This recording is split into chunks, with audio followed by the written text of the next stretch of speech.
todas y todos, ¿no? Pues espero que estéis disfrutando de Santander, además del curso. Y como habíamos comentado en los días anteriores, estamos ahora en una parte del curso más centrada en políticas de desarrollo y políticas de cooperación, ¿no? Y la sesión de esta mañana, pues contamos con dos conferencias, creo que van a ser muy interesantes, ¿no? De ponentes de excepción, ¿no? Y vamos a comenzar con la presentación que va a hacer Rita da Costa, que ya está aquí, a quien le agradezco muchísimo, ¿no? que haya encontrado tiempo para participar en este curso en unas fechas tan avanzadas y ya prácticamente de vacaciones, ¿no? Muchas gracias, Rita. Y a la que me gustaría presentar.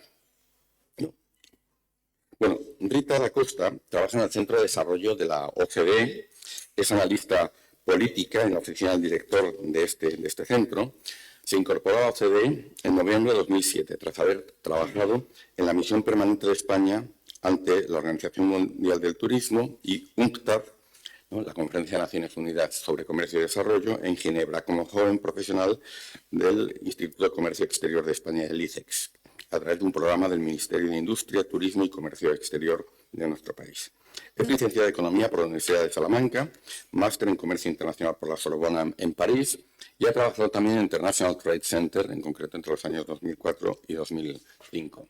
Y añadiría, que quizás es lo más relevante en este momento, que es una de las personas que elabora, de hecho dirige el proyecto Desarrollo en Transición, ¿no? Dentro del cual pues, se inscribe todo un trabajo de análisis, de reflexión sobre ese enfoque o esa aproximación al desarrollo que podemos encontrar en algunos de los informes que ha elaborado el Centro de Desarrollo de la OCDE y en particular un informe en el que también participa, que es el LEO, ¿no? Estas siglas saludan Latin American Economic Outlook, ¿no?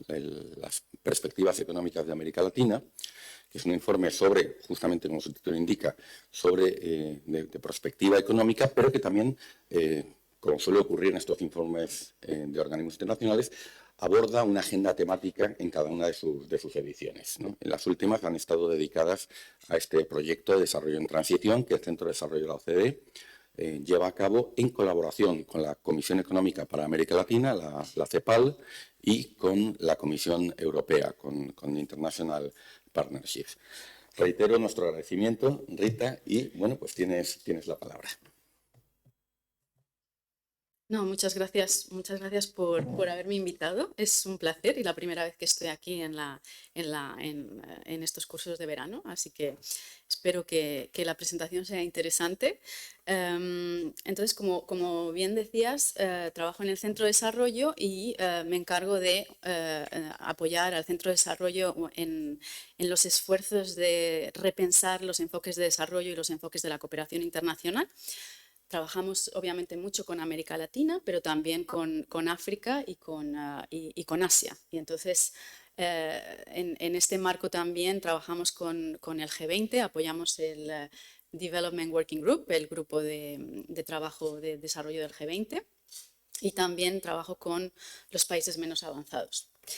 Esto es más o menos a lo que me dedico. Quería empezar la presentación, aún así, explicando un poco para los que no conocen, bueno, a lo mejor explico lo que, por encima lo que voy a presentar. Quería empezar explicando un poco lo que es la OCDE, para los que no lo conocen tan bien, y el Centro de Desarrollo. Después me gustaría un poco ir a lo que son los orígenes de lo que decías de desarrollo en transición, ¿no? Que es un poco una perspectiva histórica sobre cómo ha cambiado el mundo y cómo ha cambiado también la región, pero que al mismo tiempo las lentes como miramos al desarrollo no han cambiado. Y me gustaría explicar por qué es lo que no ha cambiado y que en términos de gobernanza mundial y de reglas para los bienes públicos globales. Y después me gustaría proponer a raíz de esto algunos enfoques para cambiar nuestras perspectivas miradas con América Latina y con la cooperación con América Latina. Entonces, la OCDE y el centro de desarrollo, ¿no? La OCDE, como tal vez todos conocéis, tiene un moto que es mejores políticas para mejores vidas, ¿no? Entonces es digamos, una plataforma, un foro de intercambio de políticas públicas en distintos sectores en las que se juntan los países miembros a discutir, aprender sobre lo que cada uno está haciendo a través de datos, análisis y intercambios que llevan de alguna manera a la creación de estándares la creación de la OCDE, sus orígenes datan de finales de la Segunda Guerra Mundial. La OCDE parte en sí misma de la cooperación internacional, ¿no? Que fue parte de los fondos de Canadá y de Estados Unidos de ayuda a la recuperación europea de posguerra, y con una voluntad precisamente de juntar a los países europeos a trabajar juntos en la decisión de la alocación, de la distribución de estos fondos, ¿no? De los que se llaman los fondos del Plan Marshall. Entonces, la OCDE es de por sí un fruto, ¿no? de esa cooperación internacional de posguerra, y se creó tomó el nombre de OCDE a partir de 1960. Ya en sus orígenes, la OCDE tenía como mandato también el expandir estas buenas prácticas o pretendidas buenas prácticas a otros países más allá de los países de la OCDE. Como decía, países miembros de la OCDE son 38 países. La OCDE trabaja mucho sobre todo con esos key partners, los socios, que forman parte, como los otros países miembros, de las publicaciones y las discusiones más importantes de la organización, ¿no? Como puede ser Brasil, China, India, Indonesia y Sudáfrica. La OCDE tiene también una ambición de ser más global, entonces tiene un proceso en el que otros países pueden adherir, y los últimos que lo han hecho han sido países latinoamericanos como Colombia en el 2020 y Costa Rica en el 2021. Están ahora mismo a las puertas están solicitando esta membresía otros países de la OCDE, como son Argentina, Brasil y Perú. Entonces, rápidamente, recientemente hace un año ya, hemos cambiado de secretario general, y con el cambio de secretario general viene una especie de cambio de prioridades de la organización. Entonces, simplemente destacar un poco, obviamente, dentro de estas prioridades se incluye el apoyo a los países miembros de la OCDE en la recuperación de post-COVID. Y hago un paréntesis para que me perdonéis porque la presentación está en inglés. Hay partes en inglés y hay partes en español, pero no me ha dado tiempo a cambiarlo todo. Espero que no sea demasiado confusa. Entonces, estas prioridades: recuperación COVID y obviamente apoyar a hacer frente a los impactos económicos y sociales de la guerra de Ucrania, por una parte. Por otra parte, obviamente, temas claves hoy en día a nivel mundial, como puede ser el tema del medio ambiente, ¿no? Y el alcanzar la neutralidad de carbono para 2050. Apoyar a los países a beneficiarse de la transformación digital, sobre todo evitando estos riesgos de la transformación digital, como puede ser el digital divide, las diferencias, ¿no? en esa transformación digital entre países, y asegurar estas economías de mercado, pero economías de mercado que funcionan bien y no afectan ni al medio ambiente ni a la desigualdad. Y por último, como decía, el llevar los conocimientos de la OCDE y el trabajo de la OCDE más allá de su membresía, ¿no? lo que se llama el Global Engagement. Rápidamente, ¿en qué se traduce? No voy a explicar todo el trabajo de la OCDE, me gustaría simplemente dar 3 ejemplos, ¿no? que a lo mejor todos conocéis. Ejemplos de trabajos de la OCDE es el trabajo del programa PISA, que hace la evaluación, que evalúa estudiantes en 79 países y que sirve precisamente a mejorar los sistemas de educación de esos países a través del aprendizaje y de los resultados de estas evaluaciones. Otro ejemplo importante es el trabajo de la OCDE en tema de evasión de impuestos. seguramente habréis escuchado el año pasado, ¿no? En el marco del G20 se aprobó este marco de BEPS, lo que se llama el Inclusive Framework de BEPS, que lo que hace es adaptar la fiscalidad internacional a un mundo digital. Con dos pilares, un pilar permitiendo, por una parte, por un pilar a países que el derecho a que puedan imponer empresas que operan en ese país más allá de si están o no localizadas en ese país, y por otra parte la creación de un impuesto mínimo de 15% a grandes multinacionales, ¿no? Cuando operan en determinados países. Entonces, esos son como dos ejemplos claves. Otro tal vez puede ser el apoyar a en términos de Responsible Business Conduct, apoyar a las empresas a que sean más responsables en términos de medio ambiente y en términos de generación de evitar, ¿no? la creación de más desigualdades. Entonces, dentro de la OCDE hay un sector de la OCDE que se encarga del desarrollo. Ahí estamos nosotros, el Centro de Desarrollo, con nuestro Governing Board, nuestro comité de dirección, ¿no? Liderado ahora mismo por el embajador español Manuel Escudero. Un grupo que trabaja con Sahel y West África, y el más conocido tal vez, que puede ser el Comité de Asistencia al Desarrollo, que es el Comité DAC, ¿no? Forman un poco lo que se llama en la OCDE el clúster de desarrollo. Dentro del clúster de desarrollo, entonces, estamos nosotros con 53 países miembros y no miembros. La gran diferencia del Centro de Desarrollo en relación a la OCDE es que los países están trabajando en lo que se llama equal footing, ¿no? En pie de igualdad, en este intercambio de políticas públicas en distintos sectores. Somos multisectoriales, entonces tenemos expertos dentro del Centro de Desarrollo que trabajan todos los distintos temas sectoriales, pero también con un enfoque multidimensional, ¿no? Y también hay dentro del Centro de Desarrollo un apoyo a análisis, por ejemplo, a nivel multidimensional, a nivel país, apoyando a los países en la construcción de sus estrategias de desarrollo. Como bien decía Juan Antonio, tenemos uno de los, digamos, productos más relevantes del Centro de Desarrollo, es este Latin American Economic Outlook, Perspectivas Económicas de América Latina, que llevamos elaborando ya desde el 2008, y es, digamos, fruto ahora mismo de las alianzas entre esas instituciones que veis ahí, entre esos logos, instituciones internacionales, regionales claves en América Latina, ¿no? Como puede ser la CAF y la CEPAL, junto con la Unión Europea. Entonces, entrando en lo que es la storyline de la presentación, me gustaría empezar diciendo que el mundo ha cambiado y que tal vez podemos decir que nunca hemos estado mejor de lo que hemos estado hoy, a pesar de que, como veréis ahora a continuación, las percepciones en términos de bienestar no son las mejores.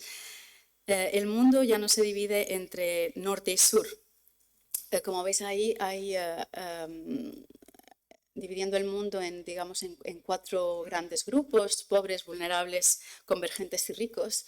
Vemos que entre 1900 y el 2000 el número de países convergentes ha aumentado significativamente. ¿Qué es ese grupo de convergentes? Son los países que han doblado el crecimiento per cápita promedio de la OCDE. Entonces, hemos pasado de 12 en los 90 a 83 países convergentes en el 2000. Entonces, esto refleja un desplazamiento, digamos, del centro de crecimiento de la riqueza en el mundo hacia Asia.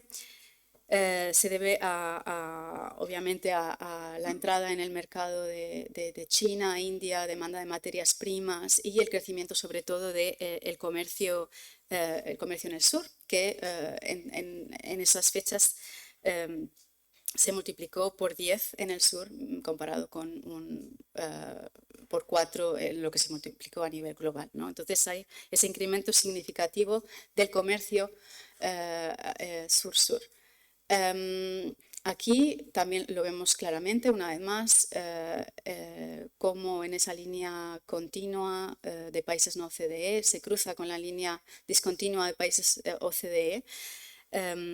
Es en el 2010 cuando los países de la OCDE empiezan a representar menos del 50% del PIB mundial, ¿no? Y vemos ese cambio, esa transferencia en la proporción de riqueza entre países OCDE y países no OCDE, ¿no? Entonces, una vez más, el mundo ha cambiado históricamente. Un ejemplo claro en términos de comercio lo vemos, por ejemplo, en África. Los socios africanos han cambiado significativamente, como vemos ahí, en torno a en los años 2000. Vemos la gran presencia de China y otros países como India, Brasil, Corea, Turquía, Rusia y otros emergentes. Entonces vemos ahí el gran cambio, ¿no?, de ese comercio sur-sur. Disminución importante de la pobreza a nivel global, relativa y absoluta, sobre todo, como veis ahí en las barras, disminución de la pobreza en Asia, tanto en Asia del Sur como en Asia del Este. Y obviamente este cambio, ¿no?, del centro de crecimiento global no viene sin consecuencias, algunas de ellas negativas, como pueden ser consecuencias para el medio ambiente, pero también consecuencias en términos de desigualdades, ¿no? Y ahí vemos cómo la desigualdad de ingreso dentro de los países ha incrementado entre los años 2000 y 2015. Vemos que ha aumentado en países desarrollados. Bueno, es un poco difícil verlo ahí porque se mezclan un poco todos los países, pero ha aumentado tanto en países desarrollados y en países en desarrollo emergente, sobre todo en China y en India. Y como decía al inicio, no siempre, digamos, este progreso ha venido acompañado de buenos indicadores en términos de bienestar, ¿no? Porque no todo, precisamente por esa generación de desigualdades crecientes. Y ahí lo vemos, por ejemplo, en la satisfacción hacia la vida y que ha disminuido, ¿no?, a lo largo de esos años, entre el 2006 y 2019. Vemos que hay una bajada en esta satisfacción que está sobre todo determinada por los países lower middle income, los países de renta media, digamos, los más vulnerables dentro de los países de renta media, ¿no? Entonces, bajada del nivel de satisfacción hacia la vida, pero también incremento de los sentimientos negativos, como por ejemplo vemos ahí preocupación, tristeza, enfado, mientras que en el 2006 30% de las personas entrevistadas, ¿no?, esto es una encuesta de Gallup, se mostraron preocupados. En el 2018 pasamos a un 40%, ¿no? Entonces es un poco ese sentimiento generalizado durante esos años.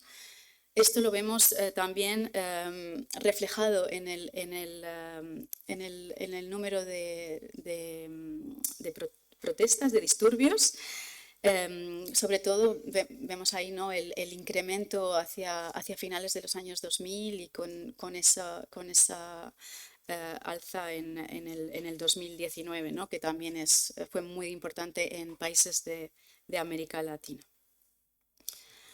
Quiere decir que ahora obviamente con el conflicto en Ucrania, esta situación tiende a empeorarse, ¿no? Vemos los precios de la energía y de los alimentos que afectan no solo a países europeos, pero obviamente también a países en desarrollo, incluido a países en América Latina. Entonces, como decíamos, el mundo ha cambiado. América Latina y el Caribe también han cambiado. No solo, bueno, ahora mismo obviamente con la crisis del COVID vemos que el PIB se contrajo un 7% en el 2020 y nos espera que regrese hasta niveles precrisis hasta 23-24. También pobreza, el incremento de la pobreza, ¿no? Que vemos de forma histórica y que sobre todo con el incremento debido ahora a la crisis del COVID. Y ahora me gustaría centrarme en estos cambios en América Latina a través de lo que en desarrollo en transición conocemos como trampas, ¿no? La trampa de la vulnerabilidad social, de productividad, institucional y medioambiental. Es un poco como hemos intentado definir esa situación de la región en la que frente a una idea de un desarrollo que puede ser más o menos lineal, ¿no? Una noción de que el desarrollo como de modernización y de unas recetas que pueden llevar hacia un desarrollo, vemos que en la región hay ciertos condicionantes que hacen que se crean esas trampas, ¿no? Que hacen más difícil para la región y el progresar y que necesita de esas políticas públicas, digamos, más innovadoras. Aquí vemos, por ejemplo, la trampa de vulnerabilidad social. Vemos que es una región muy clase media, muy vulnerable, que es, por cierto, el grupo el mayor de la región, más representado en la región. La trampa medioambiental, obviamente crecimiento no viene sin emisiones, entonces vemos también ahí en un momento en el que estamos, las grandes agendas internacionales promueven esta transformación verde, ¿no? Cómo se tiene que posicionar la región para poder seguir avanzando, ¿no?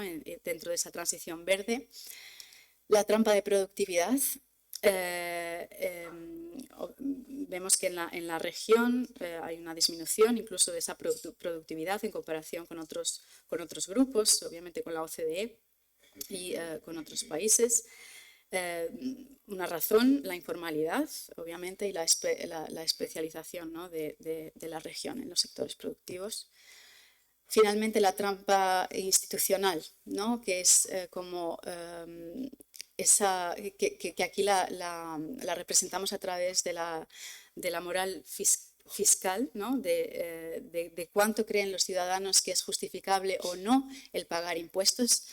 Vemos que hay un incremento del número de personas que consideran que es justificable el no pagar impuestos, ¿no? Entonces es un poco eso, un círculo vicioso, ¿no? Que lleva al no pago de impuestos, al tener menos servicios públicos y menos capacidad de los gobiernos no solo a dar esos servicios, sino que esos servicios también sean de calidad. Y lo vemos aquí representado también, ¿no? Esa falta de confianza en los gobiernos nacionales que es especialmente importante en la región, en América Latina, cuando lo comparamos con otras regiones, ¿no? Ese cambio entre 2006 y 2016 es un cambio hacia una menor confianza en sus gobiernos, ¿no? Solo comparado con países del Oriente Medio y del norte de África.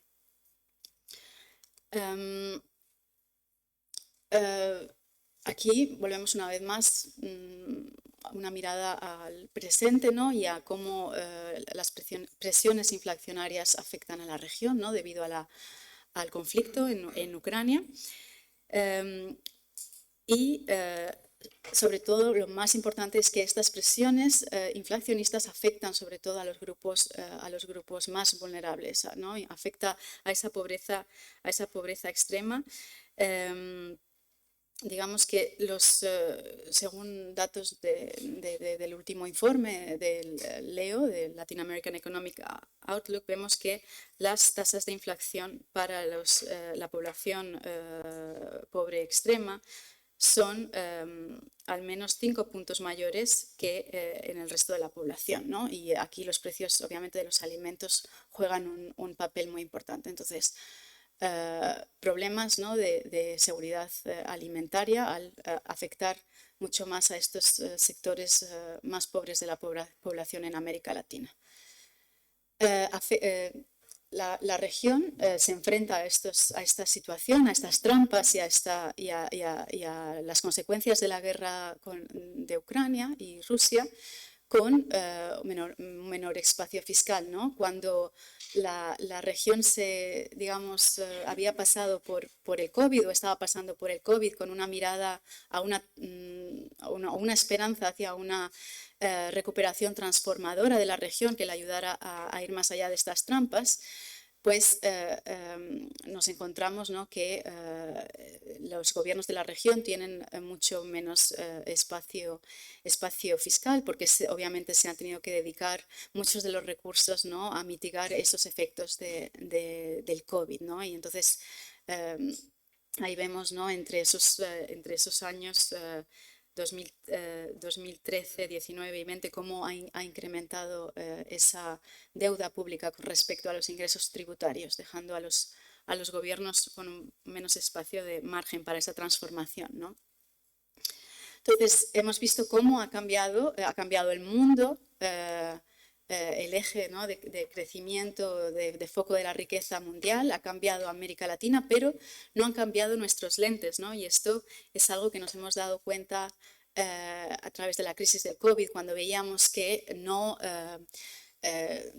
había una respuesta coherente global a lo que estaba pasando, ¿no? Y seguíamos con un sistema que no estaba adaptado a esas intersecciones entre lo que es las economías a nivel nacional y el mundo global, ¿no? Esas interacciones crecientes veíamos que no había instituciones, las instituciones que teníamos no son adaptadas a estos cambios.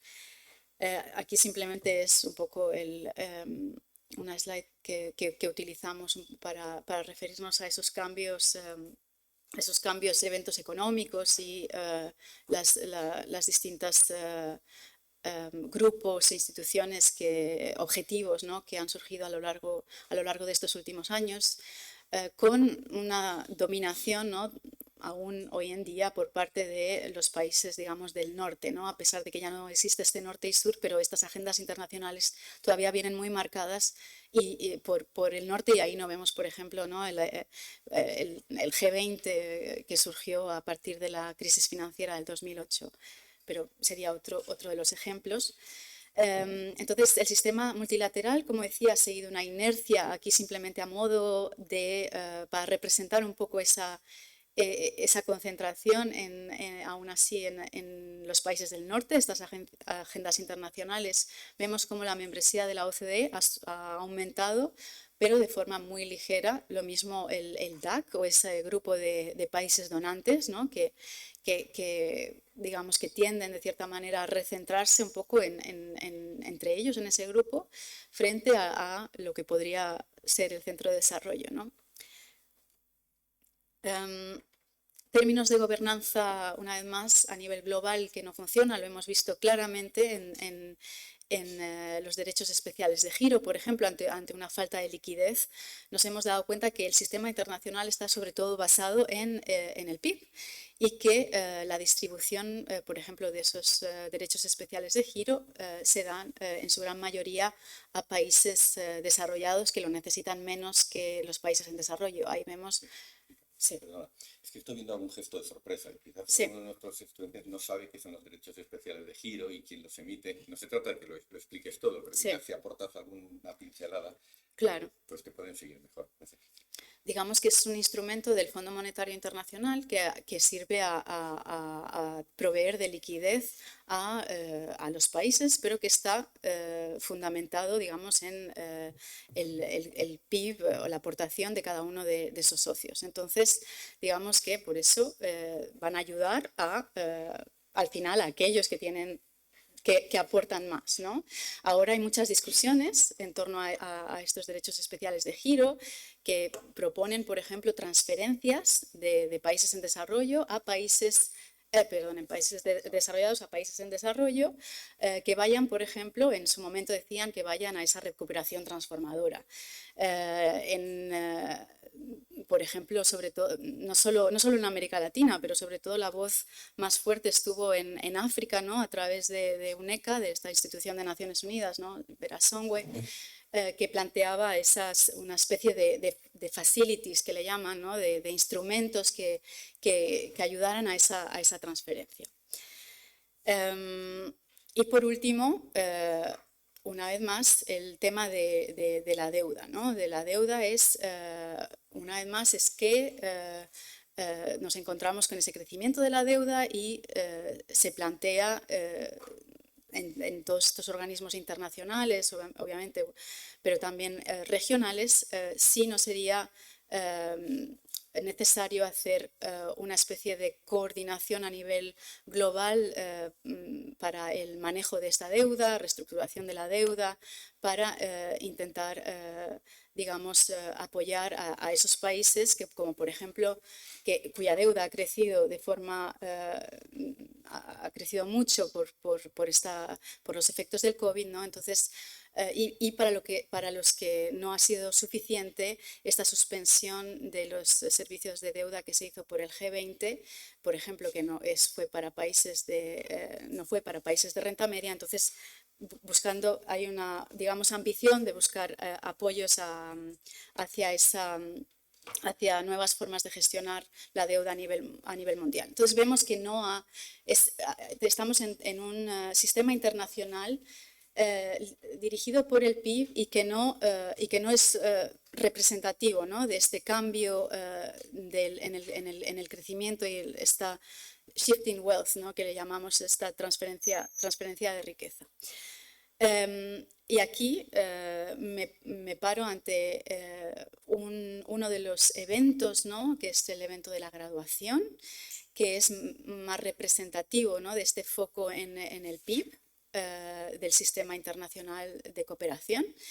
Básicamente la graduación es cuando un país, por pasar a ser país de ingreso de renta alta, deja de beneficiar de la ayuda oficial al desarrollo, ¿no? Entonces, vemos aquí que los países de América Latina, sobre todo cuando en el 2016 Uruguay, Antigua y Barbuda y Chile se dieron cuenta de que iban a ser graduados, enviaron una carta al Comité de Ayuda al Desarrollo, al CAD, para mostrarle un poco su insatisfacción, ¿no? ante esta situación. Y no se trata de una insatisfacción solamente en términos de que van a dejar de recibir fondos, puesto que en realidad esos fondos de ayuda oficial al desarrollo representan un 1% del PIB de América Latina, ¿no? Entonces, en relación a otros flujos, es algo muy pequeño, no estamos hablando de fondos, sino que la graduación, el no tener acceso a esta ayuda oficial al desarrollo, también tiene otros efectos secundarios, como pueden ser, por ejemplo, el que tener menos acceso a loans, a préstamos concesionales, o también efectos en materia comercial. Y entonces, digamos, de cierta manera, cuando te gradúas, sales del circuito de cooperación internacional. Por ejemplo, los países de América Latina dejaron de poder, los que se gradúan, dejan de poder formar parte de programas regionales,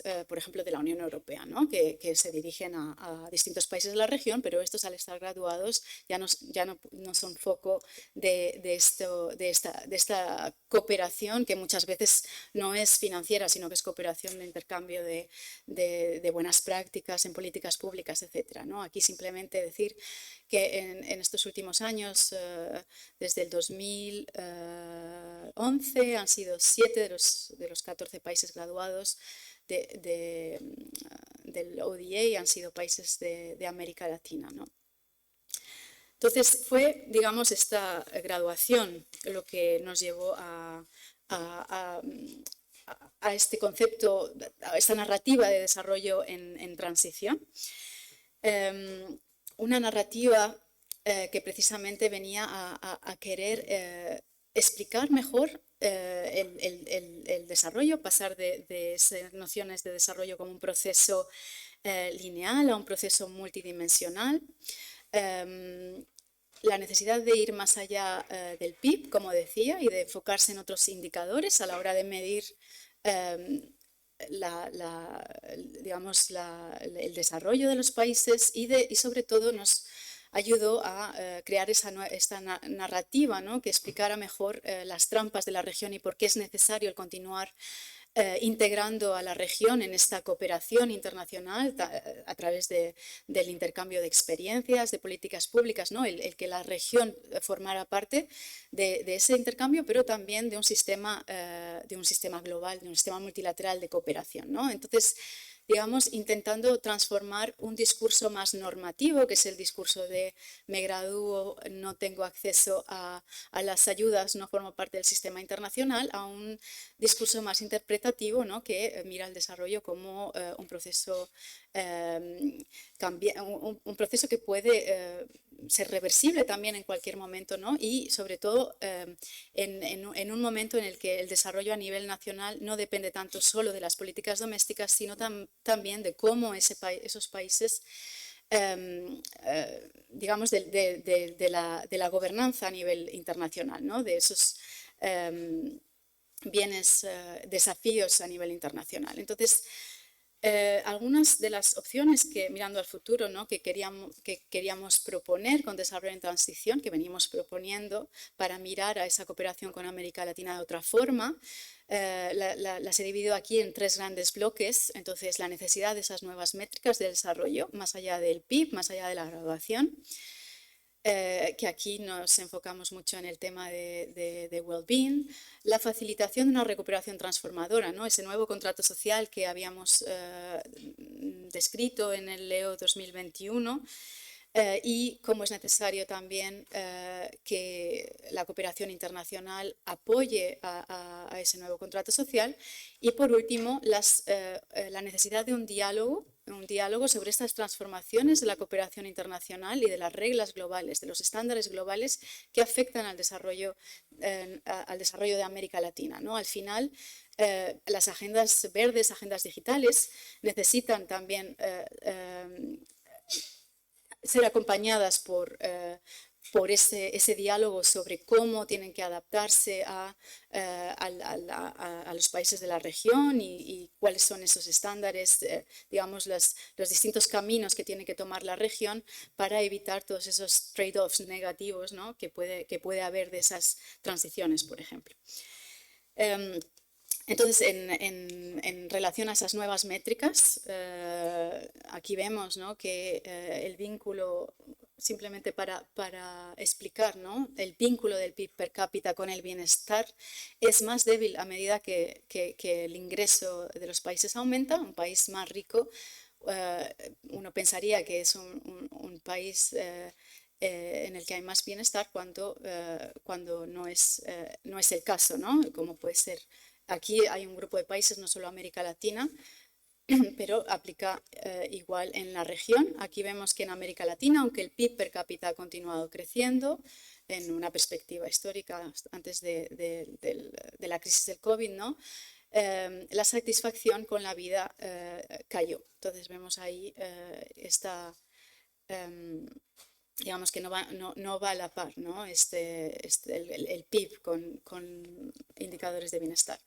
Lo mismo vemos aquí, por ejemplo, me voy a parar solamente en el empleo vulnerable. Vemos cómo a medida que países con ingresos más elevados, ¿no? Ahí vemos, no es tan fácil ver este gráfico.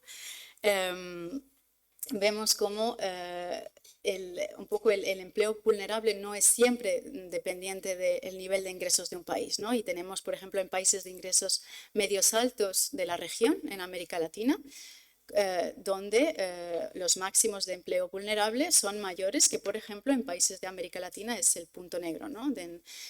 Son mayores que en países de América Latina de ingresos medios bajos.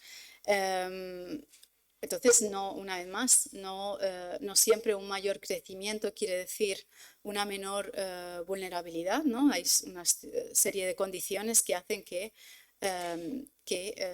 el bienestar va un poco más allá del crecimiento del PIB. En términos de si la región está adoptando o no esas medidas de bienestar en sus planes de desarrollo, ahí vemos que no es el caso, ¿no? Vemos que lo que son los elementos relacionados con ingreso, patrimonio financiero, están representados en la mayoría de esos planes nacionales de América Latina, y lo que podrían ser otras variables más representativas del bienestar, como por ejemplo al final conexiones sociales, bienestar subjetivo, balance vida-trabajo, ¿no? No están tan reflejadas en estos planes de desarrollo. Este es un estudio que hemos hecho que podéis ver más en detalle, ¿no? en el informe Leo. Lo hemos hecho a través de este marco que existe en la OCDE, que es un marco de medición del bienestar, donde tenemos una serie de variables, ¿no? que ayudan precisamente a ir más allá de los ingresos para mirar a otros temas. Vivienda, salud, calidad del medio ambiente, bienestar subjetivo, seguridad, relaciones sociales. Eso es el bienestar actual, pero también el marco incluye esos recursos que te permiten mejorar tu bienestar a futuro, como nivel de capital humano, social, económico, ¿no? Entonces eso es un poco lo que habéis visto aquí detrás, ¿no? Es un poco lo que miramos a través de los lentes de esta medición de bienestar. Hay otras medidas que van más allá del PIB. Este es una de las métricas, ¿no? De uno de los frameworks más bien, y ahora mismo hay toda esta discusión a nivel internacional sobre los índice de Multidimensional Vulnerability Index. ¿no? Por ejemplo, hay un grupo de alto nivel ahora mismo, ¿no? que está llevando a cabo el análisis sobre cuán factible, ¿no? es establecer este tipo de indicadores para dirigir la cooperación internacional. Este es nuestro granito de arena, por decirlo de alguna manera, dentro de la OCDE, y es un debate que nosotros llevamos también más de cerca. Entonces, recuperación transformadora, ¿no? Como era un poco antes de este conflicto de Ucrania, ¿no? que ha dificultado un poco más todo esa ambición de la región por utilizar la crisis como una oportunidad. Sobre todo una oportunidad que ayudara un poco a ir más allá, estableciendo un nuevo contrato social renovado, que ayudara a hacer frente a esa baja de la satisfacción de los ciudadanos en relación al sistema, en relación a sus gobiernos, ¿no? O sea, una falta de satisfacción, como vemos ahí en el gráfico, con el sistema educativo, también con la sanidad, ¿no? Una insatisfacción por los servicios públicos y esa desconexión entre ciudadano y Estado. Entonces, en el informe Perspectivas Económicas de América Latina definimos un poco los componentes de este nuevo contrato social que vemos en la región, ¿no? Cómo el contrato social es de cierta manera esa respuesta a esas trampas que había mencionado antes, ¿no? Y ahí, como podéis ver, cuáles son los ejes de ese contrato social. Tenemos, por ejemplo, esa reactivación de las estrategias productivas regionales, ampliación, alcance de la protección social y de servicios públicos, pero también el fortalecimiento del modelo de financiación, ¿no?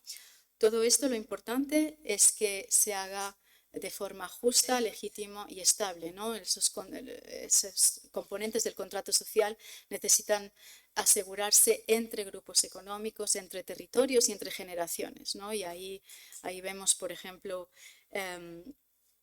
si nos paramos en la reactivación de las estrategias productivas, vemos, por ejemplo, que este contrato debería asegurar, ¿no? que esta creación de empleos de calidad llega a todos los estratos sociales, que por ejemplo esas estrategias productivas llegan a todos los territorios y que sobre todo que tienen un componente, ¿no?, de protección del medio ambiente y para asegurar que ese crecimiento es un crecimiento sostenible, ¿no? Entonces, un ejemplo de ese eje de ese nuevo contrato social. Tal vez no me voy a parar demasiado acá, ya lo hemos dicho, obviamente informalidad, trabajadores informales corren un riesgo mucho mayor de caer en la pobreza, falta de protección social. Estos son algunas de las razones del por qué, ¿no?, ese contrato social. Otra de las regiones es esa integración regional que es débil en la región y que sobre todo ahora con el COVID hemos visto, ¿no?, que hay ciertas oportunidades, sobre todo de creación de cadenas regionales de valor, ¿no? Entonces miramos ahí aquí ¿no?, en sectores que se han venido presentando como oportunidades fundamentalmente para la región, como puede ser a nivel regional, me refiero, de intercambio entre países de la región, como puede ser el sector farmacéutico, automoción, economía circular, o la agricultura sostenible o la energía, ¿no? Entonces, vemos ahí que hay una oportunidad, puesto que cuando vemos el intercambio entre los distintos grupos, el comercio dentro de esos grupos, dentro de la región, hay un gran componente en la parte verde, ¿no?, de las barras, un gran componente de manufacturas, ¿no? Entonces, digamos, podría existir ahí ese potencial de desarrollo de esas cadenas regionales de valor. Entonces, hemos intentado conectar de cierta manera, como decía antes, no solo las políticas domésticas van a ser suficientes para llevar a cabo esos nuevos contratos sociales, ¿no? Ese nuevo contrato social. Muchas de esas políticas van a estar condicionadas por lo que pasa a nivel externo. Entonces, por ejemplo, ahí tenemos en la misma tabla, ¿no?, que se equipara cuando si queremos trabajar sobre la reactivación de las estrategias productivas o protección social o sobre el medio ambiente, ¿no? Existen siempre, debemos compaginarlas a nivel internacional con ciertas medidas de negociaciones a nivel internacional. Por ejemplo, lo que venía diciendo antes a nivel de medio ambiente. Existe, por una parte, lo que se puede hacer, ¿no?, a nivel nacional, pero que necesita estar alineado, digamos, con estos acuerdos a nivel más multilateral, como puede ser, obviamente, el Acuerdo de París o ahora el desarrollo de los mercados de carbono, a nivel incluso, por ejemplo, de estas nuevas estrategias productivas de la región, ¿no? Hay parte que se puede hacer a nivel nacional o regional, pero también al mismo tiempo necesitan avanzarse esas discusiones a nivel más multilateral sobre transferencia de tecnología y de derechos de propiedad, ¿no? Entonces, que lo vimos más claramente en el tema de vacunas. Entonces vemos que hay siempre un componente internacional que digamos, sin que se avance en esos acuerdos, sin que se avance en esa creación de esos nuevos estándares, ¿no?, para esos retos compartidos, no vamos a poder ser tan exitosos en los esfuerzos que hagamos a nivel nacional o a nivel regional de cara a esa transformación productiva o aumento de protección social, bienes públicos o de medio ambiente. Entonces, por último, me gustaría simplemente decir algunas de estas dimensiones que vemos claves para renovar esta cooperación internacional. Habíamos ya en prepandemia, en este informe de perspectivas económicas de América Latina, habíamos apuntado algunas de estas dimensiones, ¿no? Como es que nos parecían obvias y que no son tan obvias en realidad en el sistema internacional que conocemos, que es el trabajar de manera incluyente, ¿no? Que los países de América Latina formen parte íntegra de las decisiones que se toman a nivel internacional, ¿no? Y ahí entra obviamente el tema de la graduación, la importancia de utilizar la cooperación como facilitadora de un desarrollo. Entonces, la importancia en el desarrollo de esas capacidades a nivel nacional, o la necesidad de tomar otros enfoques a la cooperación que significa ir más allá de los actores tradicionales de la cooperación, ¿no? O sea, ir más allá de lo que se llama el Business Development Community, la comunidad del desarrollo, y intentar empezar a integrar agendas, traer a distintas comunidades de políticas públicas que ayudan a tener a esas visiones un poco más multidimensionales, ¿no? Que es al final la visión multidimensional de esos desafíos que se necesita tener. De alguna manera, creo que hubo un cierto éxito de desarrollo en transición, si uno puede decirlo así, puesto que entre este trabajo, ¿no?, que hicimos conjuntamente con el Centro de Desarrollo, con la CEPAL y con la Unión Europea, de alguna manera influenciamos, o esto es lo que nos dice la Comisión, un nuevo instrumento de la Comisión, un nuevo instrumento financiero para el periodo 21-27 de apoyo al resto del mundo, pero también a la región, el famoso INDICI, que permite el dar fondos a países que han sido graduados. O sea que, de cierta manera, frente a lo que sea la discusión en el DAC, ¿no?, y que no se mueve, los países del DAC no quieren cambiar la discusión de la graduación, en el terreno, digamos, europeo, este nuevo instrumento va a permitir el seguir trabajando con países en la región independientemente de su nivel de desarrollo. Por último, simplemente, esta es la última slide, ya no os voy a aburrir más. Una vez más, hacia futuro, mirada hacia la región, enfoques integrados y multidimensionales.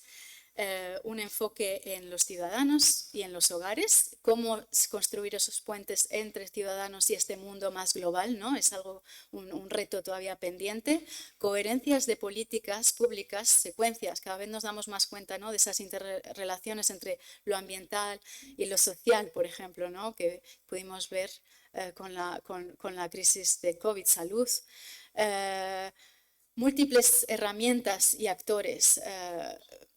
Obviamente, más allá de la ayuda financiera, hay otras múltiples herramientas, como pueden ser ese intercambio, ¿no?, de conocimientos al que estaba llamando la región, ¿no?, cuando llamaba a no ser graduada, por ejemplo. La necesidad de conectar mejor agendas nacionales con agendas multilaterales, y lo vemos ahora muy claramente en el tema de la agenda verde, ¿no?, de la transición verde. Una región muy comprometida a nivel de acuerdos multilaterales en medio ambiente, pero que cuesta aterrizarlo a nivel nacional, ¿no? Y es un poco ahí el esfuerzo de la cooperación por esa adaptación y para mitigar estos efectos negativos de la transición, por ejemplo. Entonces, uso balanceado, como decía, de esas herramientas, financiación, regulaciones, capacitación técnica, de unos desafíos que, como decía, a día de hoy no están regulados y en los que, por ejemplo, como comenzaba diciendo en mi presentación, la OCDE tiene mucha ambición, ¿no?, de ser el global setter of standards en muchos de esos desafíos globales. Y por último, importante, el promover los esfuerzos que se hacen en América Latina, ¿no?, y que para esto trabajamos obviamente muy de cerca con la CEPAL, y en el que hay que construir esos canales, ¿no?, de no intentar inventar algo nuevo, sino de intentar apoyar agendas que están surgiendo también desde la región de forma más clara y más directa. Esto es todo.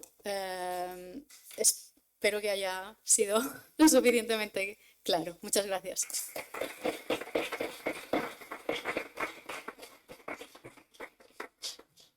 Pues muchas gracias, Rita. Comentábamos al principio que una de las actividades que hace el Centro de Desarrollo en el marco de la OCDE es propiciar el diálogo de políticas. Y esto supone una programación de reuniones, ¿no? de intercambio, de diálogo, pues muy intensa y con muchas partes involucradas. Lo que significa, en términos de agenda, ¿no? que muchas veces los tiempos están muy tasados y son muy cortos. Así que haber tenido la oportunidad de escuchar a Rita en una exposición más larga y prolongada, ¿no? pues la verdad es que ha sido un lujo. Yo quisiera hacer simplemente un comentario, ¿no? sobre esta cuestión de la graduación y lo que representa pues, el enfoque de desarrollo en transición, ¿no? Y es que durante buena parte ya a principios de los 2000, cuando se empezó en el marco del ciclo de las commodities, empezó a ascender fuertemente el PIB per cápita de muchos países de América Latina y de otros países en desarrollo, por esa convergencia a la que antes Rita aludía, pues la Comisión en aquel momento tomó una decisión, ¿no? Se empezó a discutir en 2011 para el periodo presupuestario 2014-2020, ¿no? que consistía en, con independencia de lo que hiciera el Comité de Ayuda al Desarrollo, que tiene unos umbrales de graduación, establecer sus propios umbrales y graduar a muchos países como receptores de la ayuda bilateral. Y también los graduó en el ámbito de la política comercial de un instrumento que es comercial, pero que se justifica por razones de desarrollo, que es el sistema generalizado de preferencias.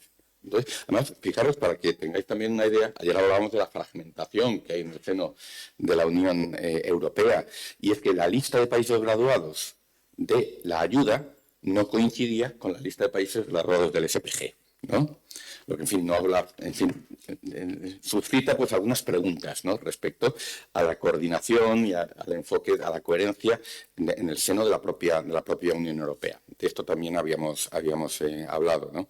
España, en particular, digamos que siempre ha sido el país que ha velado un poco por América Latina en Bruselas, se opuso fuertemente a la graduación de los países latinoamericanos y de otros. Y logró, ¿no? que para algunos de esos países de la región, Perú, Ecuador y Colombia, si no recuerdo mal, hubiera un periodo transitorio, ¿no? Entonces, durante ese periodo podrían seguir recibiendo ayuda bilateral, pero después fuera, ¿no? Y bueno, y aquello fue un debate muy enconado. Incluso algunos fuimos declarados non gratos en la comisión, literalmente, ¿no? por escribir en contra de la graduación, ¿no? Bueno, todo eso cambió, ¿no? Y bueno, tiene nombres, el papel de Manservisi, de Stefano Manservisi fue muy importante, ¿no? con algunos relevos, y yo creo que también la propia experiencia hizo ver, ¿no? que si seguimos viendo la ayuda exclusivamente, como ha dicho Rita, como un instrumento norte-sur de financiación del desarrollo de inversión, ¿no? Pues en realidad nos estamos privando de muchísimos instrumentos y de una plataforma para hacer otras muchas cosas, porque la ayuda oficial al desarrollo no solamente es eso. Yo creo que la Comisión de repente se dio cuenta de que tenía que hacer cosas con muchos países y no tenía cómo, ¿no?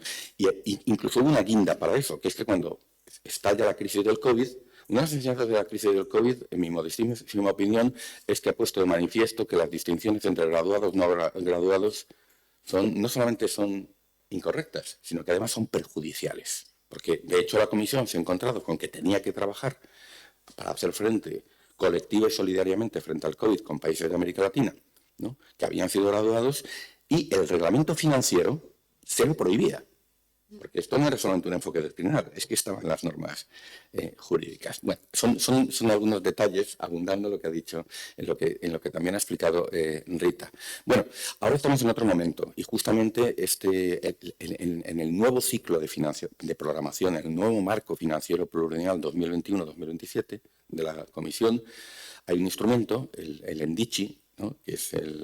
que es ahora, esto es unas siglas, Instrumento de Cooperación para el Desarrollo y la Vecindad, Internacional para el Desarrollo y la Vecindad. Bueno, ahora se llama Global Europe, ¿no? Sí. Entonces nos ha facilitado la vida porque ese acrónimo era inmanejable, ¿no? Y había que explicarlo siempre. Pues el instrumento Global Europe, que ha agrupado todos los instrumentos, ¿no?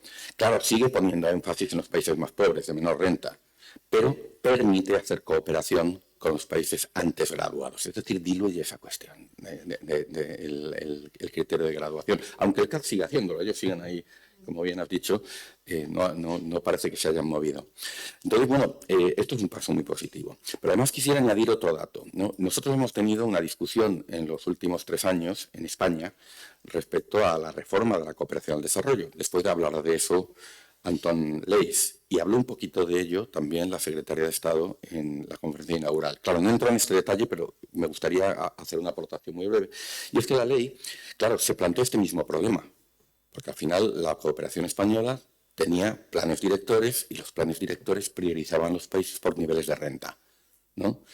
Y claro, además lo que damos es AOD, y hay una fuerte presión para aumentar los niveles de AOD. Si es un país graduado ya no cuenta como AOD, ya no entra en la contabilidad del 0,7%.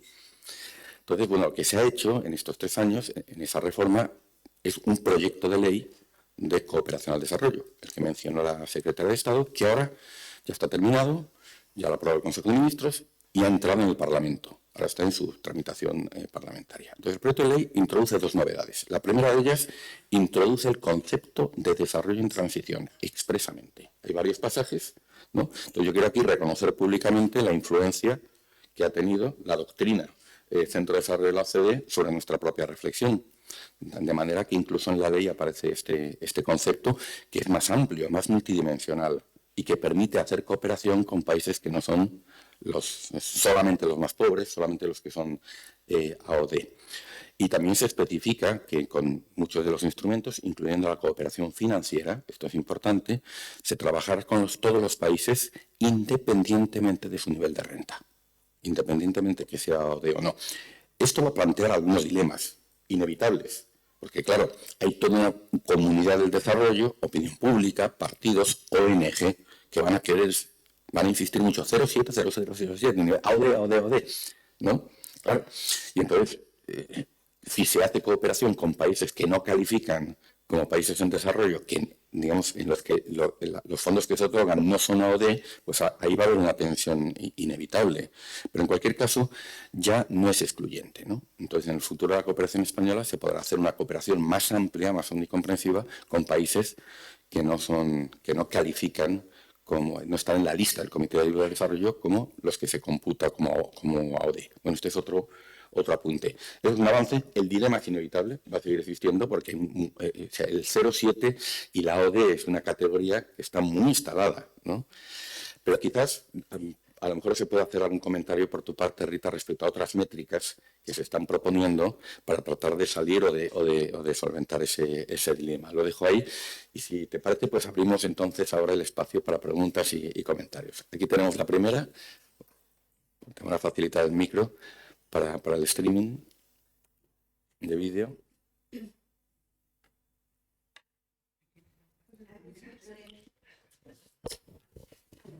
Buenos días, soy Lorena, vengo de la Universidad de Jaén y me planteo algunas cuestiones porque la pandemia aquí en Europa nos supuso nos sacudieron el tablero y nos obligamos a decir, hay que trabajar en todas las vulnerabilidades que dentro de los países desarrollados de la Unión Europea teníamos y dentro de nuestra propia Unión Europea también, ¿no? Entonces nos ha supuesto un aprendizaje que en cierta manera ha supuesto ventajas y ha supuesto aprendizajes que eran necesarios a la hora de trabajar en políticas fiscales, sobre todo en cuestiones de financiación europea, porque hay países que veníamos de una crisis anterior de 2008 que aún estábamos dando los últimos coletazos, pero al fin y al cabo ha servido un aprendizaje en cuestiones de incluso planteamientos de defensa, distintos planteamientos. Y yo quiero saber cómo ha calado ese aprendizaje en América Latina, en el sentido de obviamente es establecer políticas públicas, sanidad pública, educación pública, requiere un sistema fiscal sólido.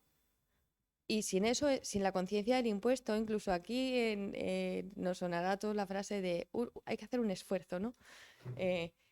Ha calado la cultura del esfuerzo. Y yo, por lo menos mi percepción es que esa cultura del esfuerzo ha llegado a calar y el sentimiento de pertenencia a la ciudadanía, a la Unión Europea, que se había denostado también un poquito en los últimos años, se ha vuelto a revivir, ¿no?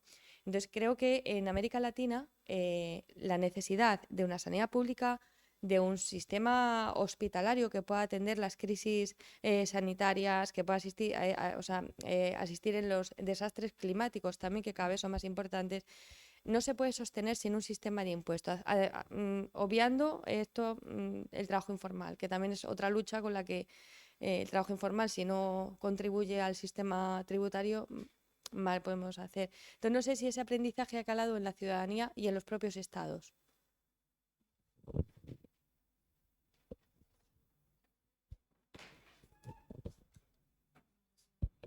¿Paso otro? Podemos hacer como quieras, podemos recoger varias preguntas o vas respondiendo una por una. ¿Tenemos alguna más? Eso, adelante.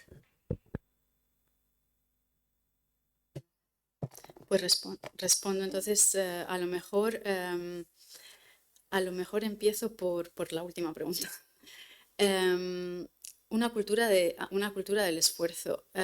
Sí, es verdad que ha calado un poco esa cultura del esfuerzo, pero también yo diría que si ha habido un aprendizaje de la crisis del COVID y también en la región, y ha sido que hay muchas lecciones aprendidas en la región. Por ejemplo, si hablábamos antes de moral tributaria, en la región lo que hemos visto ha sido que las ayudas que han dado los gobiernos a raíz de la crisis han ayudado digamos, a que esos niveles de pobreza, que aún así han aumentado menos, ¿no? Tengo un gráfico bueno por ahí que te puedo pasar, en el que calculamos exactamente cuánto hubiera aumentado la pobreza si no se hubieran puesto en marcha estas medidas, ¿no?, de apoyo a empresas y a ciudadanos durante la crisis por parte de los gobiernos. Entonces, yo creo que, no sé si en perspectiva esto va a cambiar de cierta manera este sentimiento, ¿no?, de moral tributaria o no en el ciudadano latinoamericano, pero creo que hay esa idea de que ha servido, ¿no?, de que ha servido para algo y que ha sido muy útil. Entonces, esa es mi respuesta.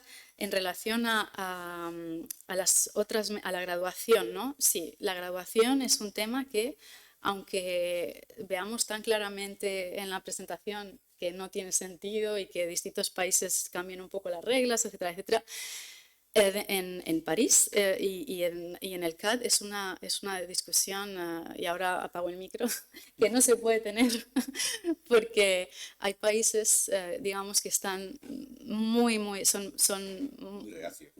reacios, como Estados Unidos, por ejemplo, a cualquier cambio de este tipo, ¿no? Entonces es como una discusión que no se puede tener allá, ¿no?, dentro de la OCDE.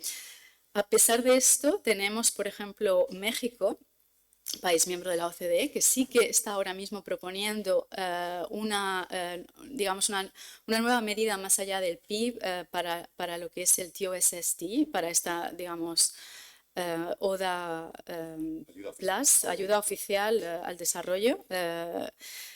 Está proponiendo, digamos, una serie de indicadores que van más allá del PIB, que pudieran adoptar el comité y tal.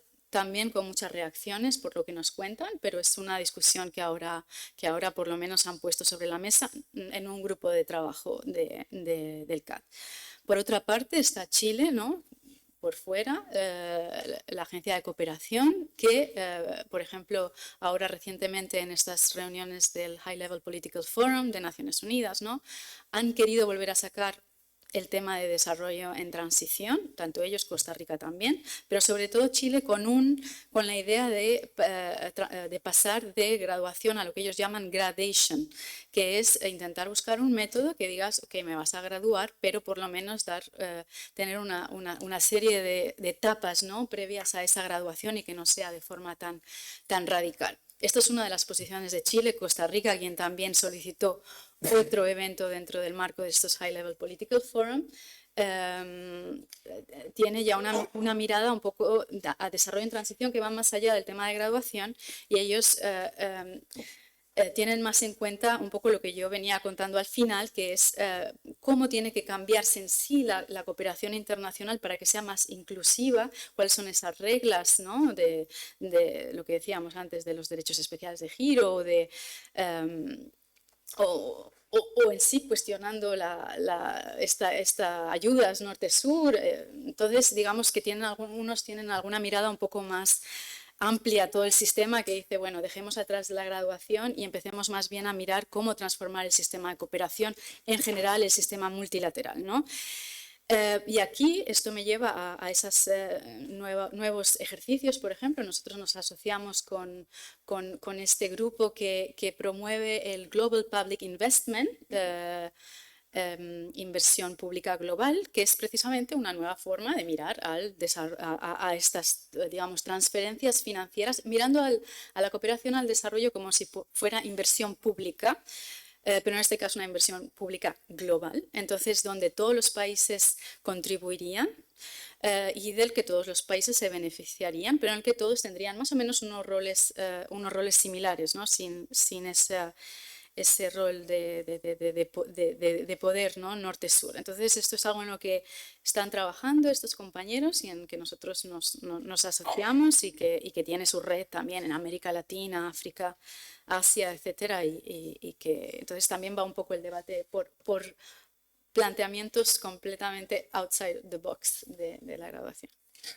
Si me permite un apunte histórico respecto a la rigidez de las reglas del Comité de Ayuda al Desarrollo. El Comité de Ayuda al Desarrollo agrupa a los países donantes de ayuda, pero no a todos, ¿no? Solo a los que son miembros de la OCDE. O sea, hay muchos donantes y digamos, donantes emergentes que no están ahí. Entonces, la referencia a un sistema internacional de cooperación al desarrollo más inclusivo es relevante también contemplando ese esquema, ¿no?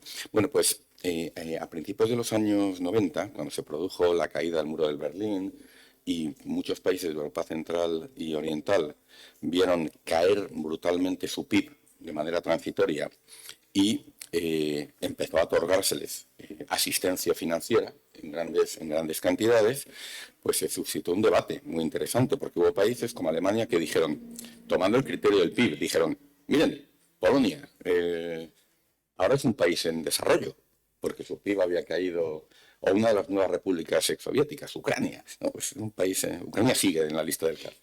Es un país en desarrollo, por lo tanto, lo que otorguemos a estos países debe contabilizarse como ODE, ¿no?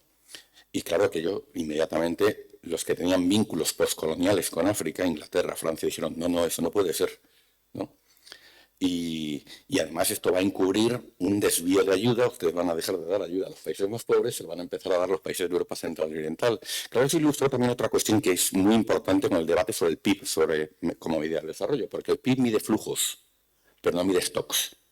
Claro, entonces, aunque en términos de PIB per cápita, Polonia o Ucrania o Bielorrusia hubieran caído a niveles similares a los de países en desarrollo mucho más pobres, bastaba pasarse por sus ciudades y sus industrias y sus universidades para darse cuenta de que el PIB cuenta solamente una pequeña parte y falsea lo que es el debate sobre el desarrollo, ¿no? Entonces ese momento fue muy interesante. ¿Y cómo lo resolvió el Comité del Desarrollo?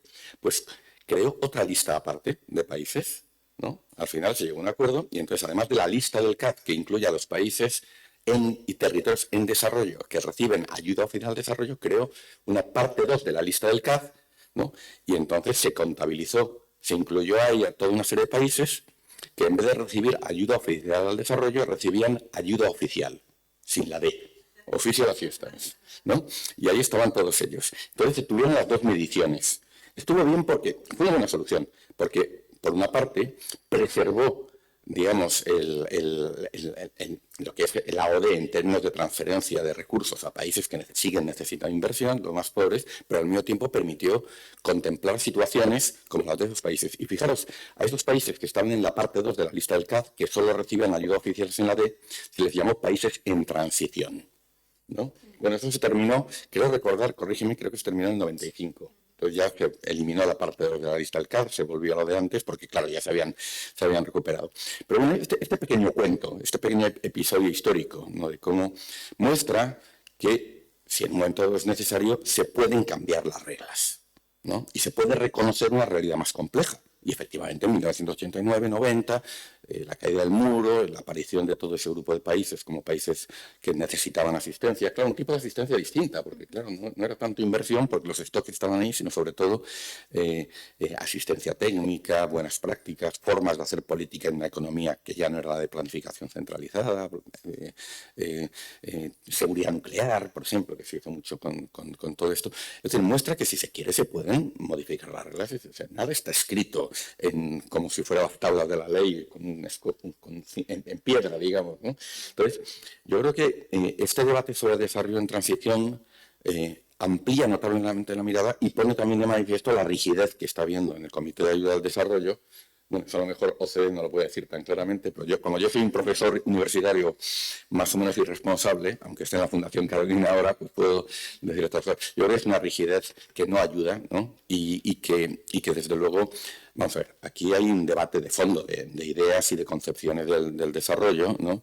Y también el desarrollo en transición justamente lo que está permitiéndonos es ampliar notablemente ese debate y mostrar que no podemos seguir con una arquitectura de la ayuda que refleja un mundo norte-sur que ya no existe, ¿no? Una arquitectura de la cooperación internacional muy jerárquica, muy vertical, poco inclusiva y que desde luego tenemos que transformar, ¿no? Bueno, ese era el apunte.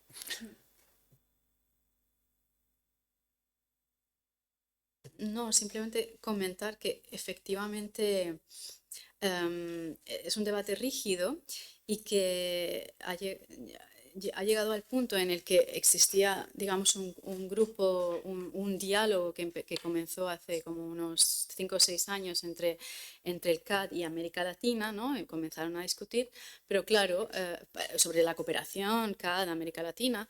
Pero cuando los países de América Latina insistían en colocar el tema de desarrollo en transición, ha llegado un momento en el que los países del CAD han decidido romper con este diálogo porque ya no quieren escuchar más sobre este tema y entonces, de cierta manera, se está pasando este diálogo CAD-América Latina a un diálogo OCDE-América Latina sobre cooperación dentro de la OCDE, pero ya en otro marco que no es el marco CAD. Entonces, se verá hacia dónde va la discusión ahí, pero efectivamente este debate da lugar a muchas susceptibilidades. Preguntas, Paz, y luego... Sí, recuérdame tu nombre. Francisco. Gracias, Rita, por esta visión que nos ofreces. Soy Paz Díaz Nieto, de la Dirección General de Fondos Europeos del Gobierno de Cantabria y, por lo tanto, bueno, pues estoy aquí desde el lado de una entidad regional, ¿no? Que está muy cercana al territorio y que trabaja en el día a día con el territorio. En este proceso de cambio, de quiebre, digamos, del modelo global, de redefinición, yo aquí siento como que hay varias autopistas a distintas velocidades, ¿no? Por un lado están los organismos multilaterales, instituciones, organismos internacionales, los gobiernos que discuten, plantean, redefinen, y por otro lado, bueno, pues no veo aquí mucha participación o nos dejan muy poco ámbito, digamos, muy poco campo de actuación y de participación a las entidades regionales locales, ¿no?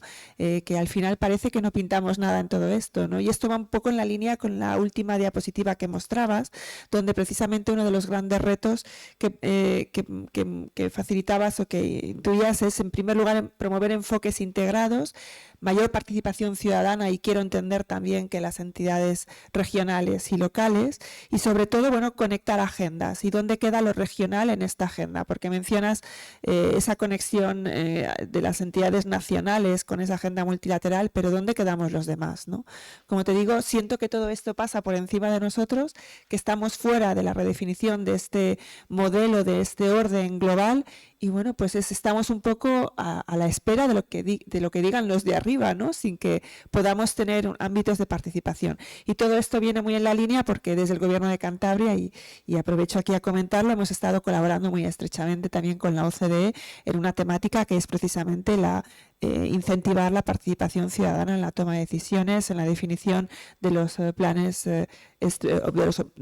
operativos de nuestros fondos estructurales, en una metodología que, bueno, pues ha sido muy interesante el jurado ciudadano, participativo, y bueno, pues desde el enfoque de una entidad regional, pues hemos tenido que hacer frente a muchos retos y superar muchas barreras para poder incluir precisamente esta participación ciudadana en la definición de estas políticas públicas. Quizás es una pregunta un poco amplia, pero bueno, tu visión al respecto es seguramente muy interesante. Gracias.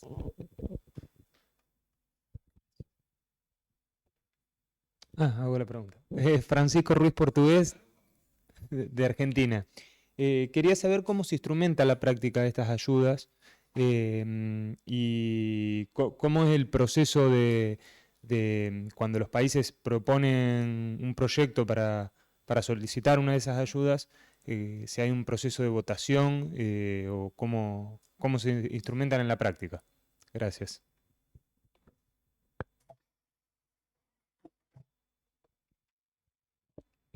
Si no hay ninguna pregunta más, pues respondo.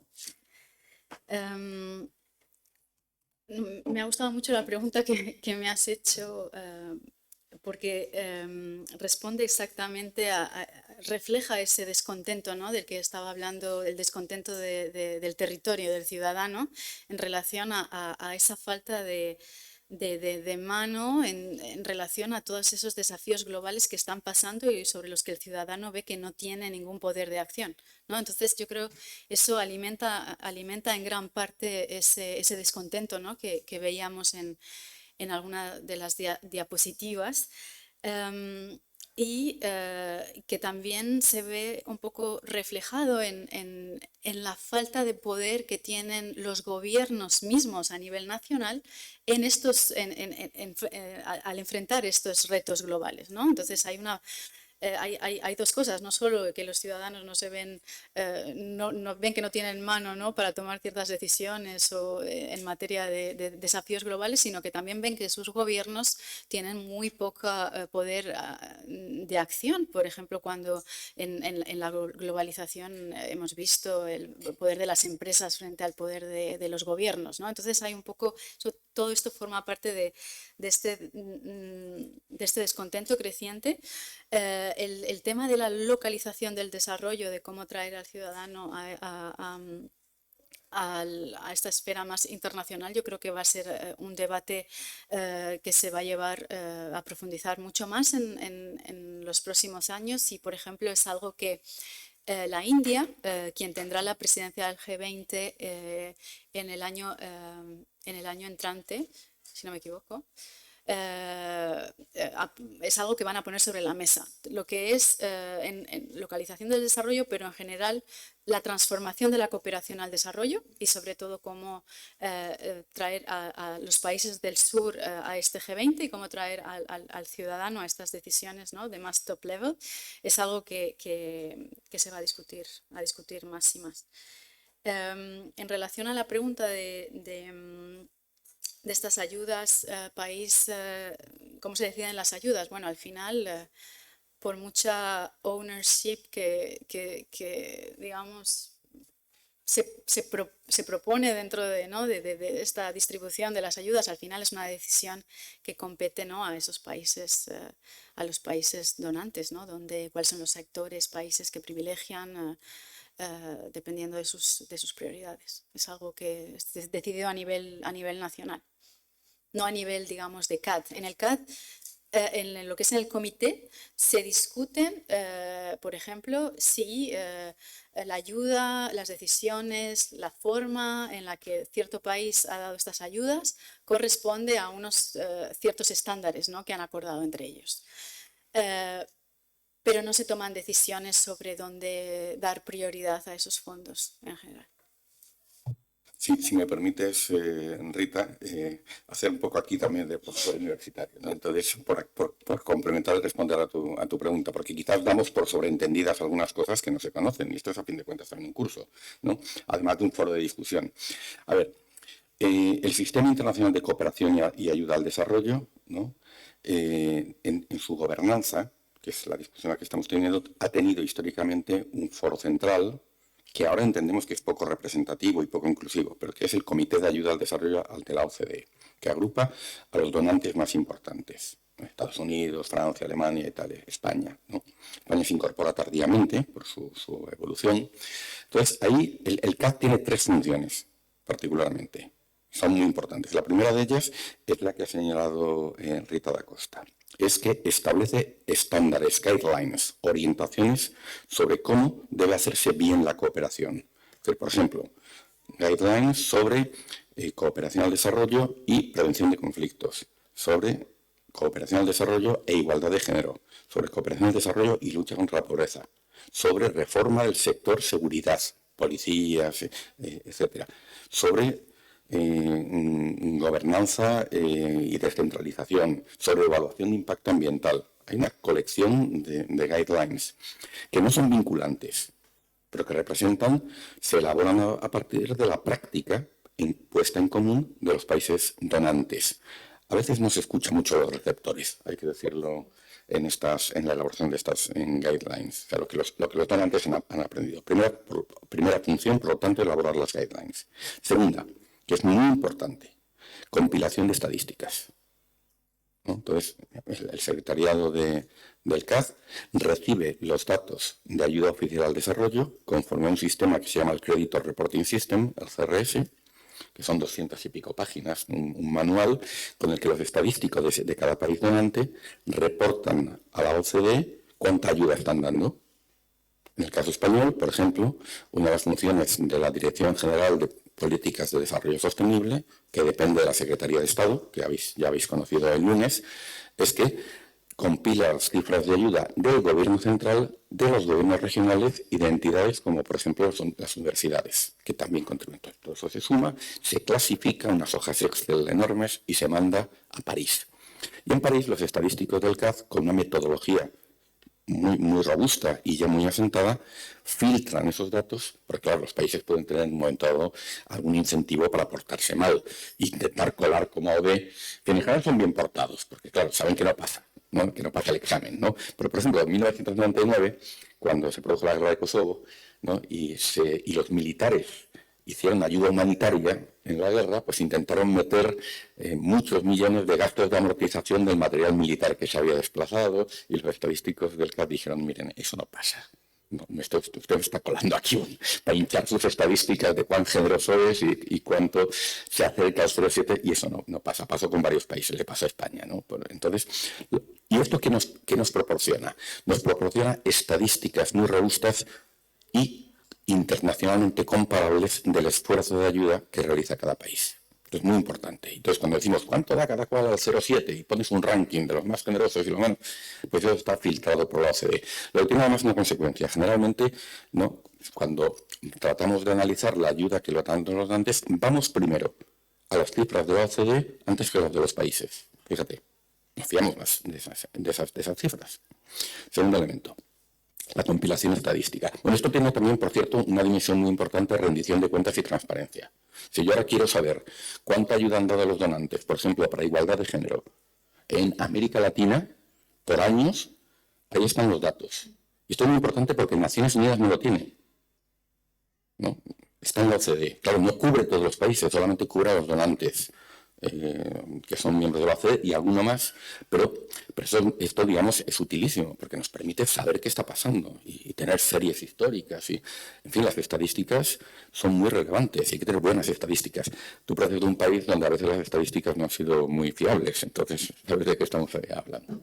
Tercer elemento, y esto es una singularidad que no existe, y es un sistema de evaluación entre iguales, entre pares, el peer review. Entonces, el peer review significa que periódicamente, cada 4 años más o menos, se establece una comisión en la que está el secretariado del CAD y 3 países donantes, y entonces van a otro donante y le evalúan, ¿no? Entonces hacen una evaluación, a ver usted cuán bien portado es como donante de ayuda.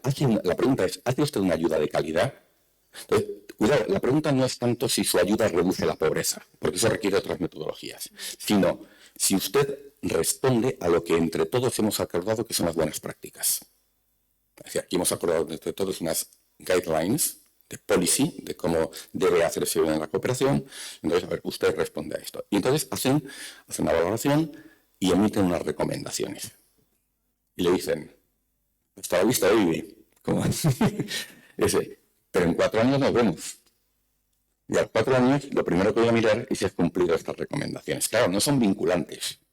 Los países, en fin, hay un cierto incentivo a mejorar eso que te han señalado que no funciona bien, porque si no, pues vas a quedar feo, ¿no? Digamos, en el esto. Entonces, ese es un elemento clave de la gobernanza. Dicho esto, lo que ha dicho Rita es exactamente cómo funciona. Lo voy a resumir con una frase. Los países donantes dan lo que quieren a quien quieren, cuando y como quieren.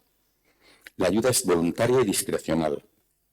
Y si me permites una analogía forzada, pero ilustrativa, el sistema de ayuda hoy, en el siglo XXI, pese a su sofisticación normativa, todas las entidades, todo esto, se parece más a una beneficencia pública decimonónica que a un moderno sistema de welfare, de bienestar social, de alcance global.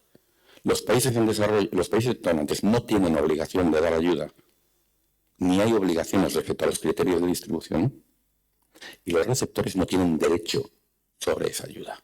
Y esto genera una asimetría muy notable.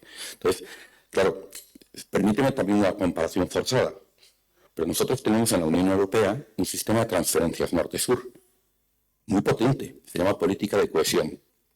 Y ese sistema de transferencias, que es muy potente, además de que las asimetrías son menores que las que existen en el mundo entre los países avanzados y en desarrollo, es que ese sistema de transferencias, esa política de cohesión que tenemos en la Unión Europea, responde a reglas multilaterales que todos nos hemos dado. Las hemos decidido en el Consejo y en la Comisión. Por lo tanto, en un momento dado, si el gobierno de tu país no me gusta, no puedo cortarte los fondos. El país receptor tiene un derecho sobre esos fondos siempre y cuando cumpla las reglas que entre todos nos hemos dado. Entonces, ya sé que es forzada la comparación, pero a veces resulta útil en nuestro debate sobre cómo aspiraríamos en el futuro. En fin, los internacionalistas siempre aspiramos, tenemos una especie de aspiración moral, ¿no? De que, muy kantiana, de que al final el mundo esté regido por las reglas del derecho y que esas reglas las decidamos entre todos, entre iguales, y no mediante el poder. No, por resumirlo de una manera muy clara, ¿no? Todos los que estamos en lo multilateral, más o menos, yo creo, Rita, que aspiramos, tenemos un poco esa aspiración moral de que algún día se llega a esto, ¿no? Entonces, hombre, la Unión Europea y ese sistema de transferencias, en cierta manera, representa eso, ¿no? Mientras que en el sistema de ayuda internacional todavía tenemos mucho que hacer. Pero Rita ha señalado, si me permites, y ahora puedes apuntar sobre eso, el enfoque de desarrollo en transición plantea, digámoslo así, algunos pasos intermedios. Entonces, ha abierto un debate muy interesante sobre cómo ir más allá del Comité de Ayuda al Desarrollo y la ayuda oficial donante-receptor para hacer un sistema más inclusivo, más representativo e incluir, por ejemplo, nuevas modalidades de cooperación que no están en el caso suficientemente representadas, que están en ascenso, que pesan mucho, como por ejemplo la cooperación sur-sur y la cooperación triangular, ¿no? Y quizás yo casi aprovecharía para preguntarte sobre ello y que nos hables, bueno, cómo estáis abordando estas nuevas modalidades de cooperación, ¿no? Que protagonizan además en muchos casos los países en desarrollo, con ese rol dual, porque son receptores pero también son donantes, que hacen que la cosa ya sea más diversa, más compleja y también con muchas más posibilidades pues, de avanzar hacia una arquitectura de la cooperación internacional un poco diferente. Y perdona, pero es lo que he tratado, Rita, disculpa, es de explicar cosas que algunas y algunos seguramente ya conocéis, ¿no? Pero aprovechar esto también como espacio formativo, ¿no? Que también es lo que... A mí me gustaría primero comentar algo que decías que me parece muy importante, y te conoces mejor el sistema del CAD y de las ayudas que yo, pero el tema de que dentro de este comité de ayuda al desarrollo hay un enfoque sobre si la ayuda es o no es de calidad frente a un debate sobre cuál es el impacto en términos de desarrollo, ¿no? Yo creo que eso es algo fundamental dentro de todo este debate, ¿no? De todas estas recomendaciones de cómo transformar la cooperación, etcétera, etcétera. Si el enfoque está en un enfoque más normativo, si estás cumpliendo ciertas reglas que te has dado para saber si es de calidad o no, tu ayuda, no te estás enfocando realmente en los problemas ni estás escuchando a tu interlocutor, ¿no? Entonces es un poco todo este debate que tenemos sobre cómo mejorar, ¿no? Esta cooperación. Entonces, por ejemplo, cuando también apuntaba ahí a esta intersección, entre lo que es las estrategias nacionales de desarrollo y los desafíos globales. O cómo, por ejemplo, la ayuda oficial al desarrollo apoya o no las estrategias nacionales de desarrollo.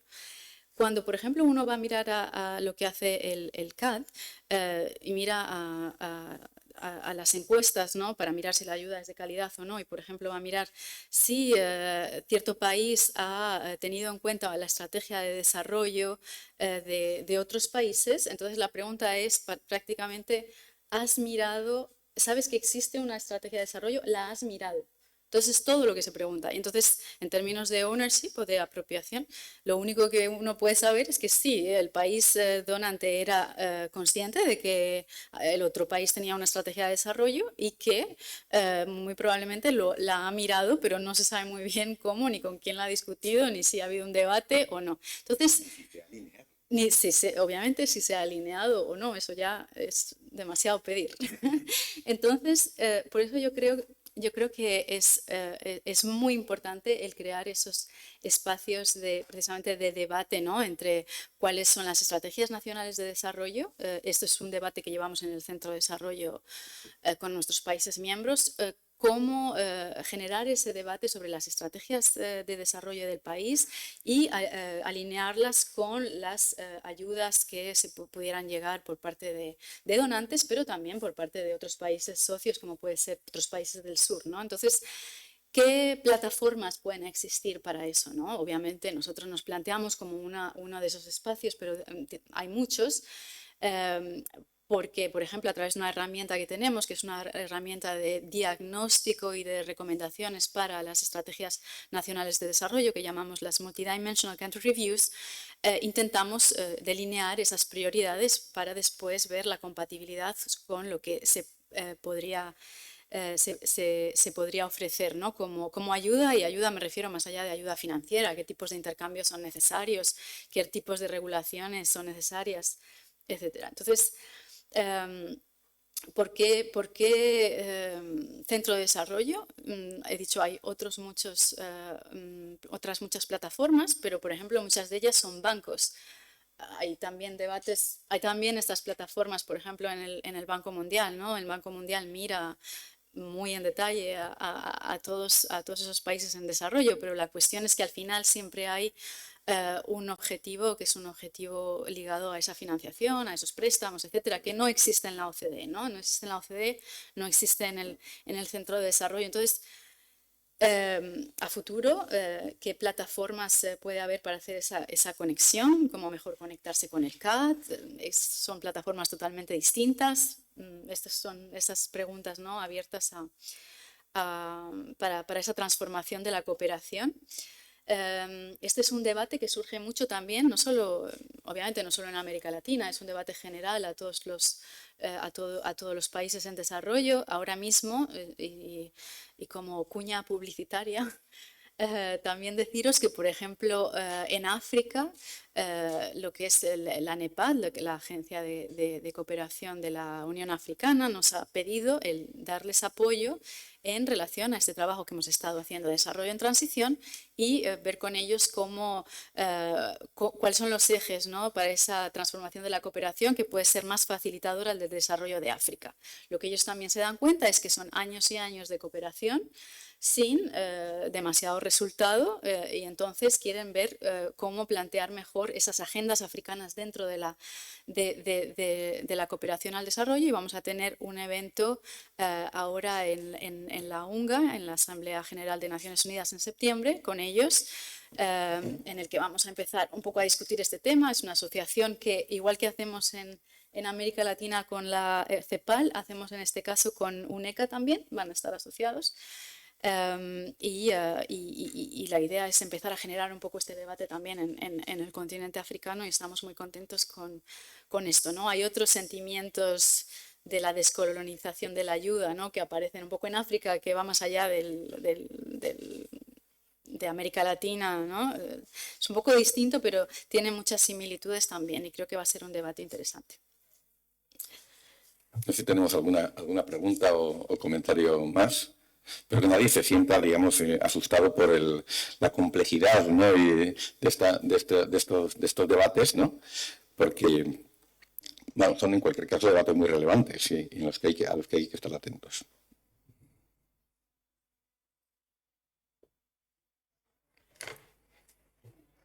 Bueno, pues si no hay ninguna aportación más, bueno, pues entonces vamos a dar por terminada esta sesión. Tenemos algunos minutos para el café. Y nada, yo quiero de nuevo pues dar las gracias a Rita por esta espléndida intervención que nos ha situado en una temática muy interesante. Gracias.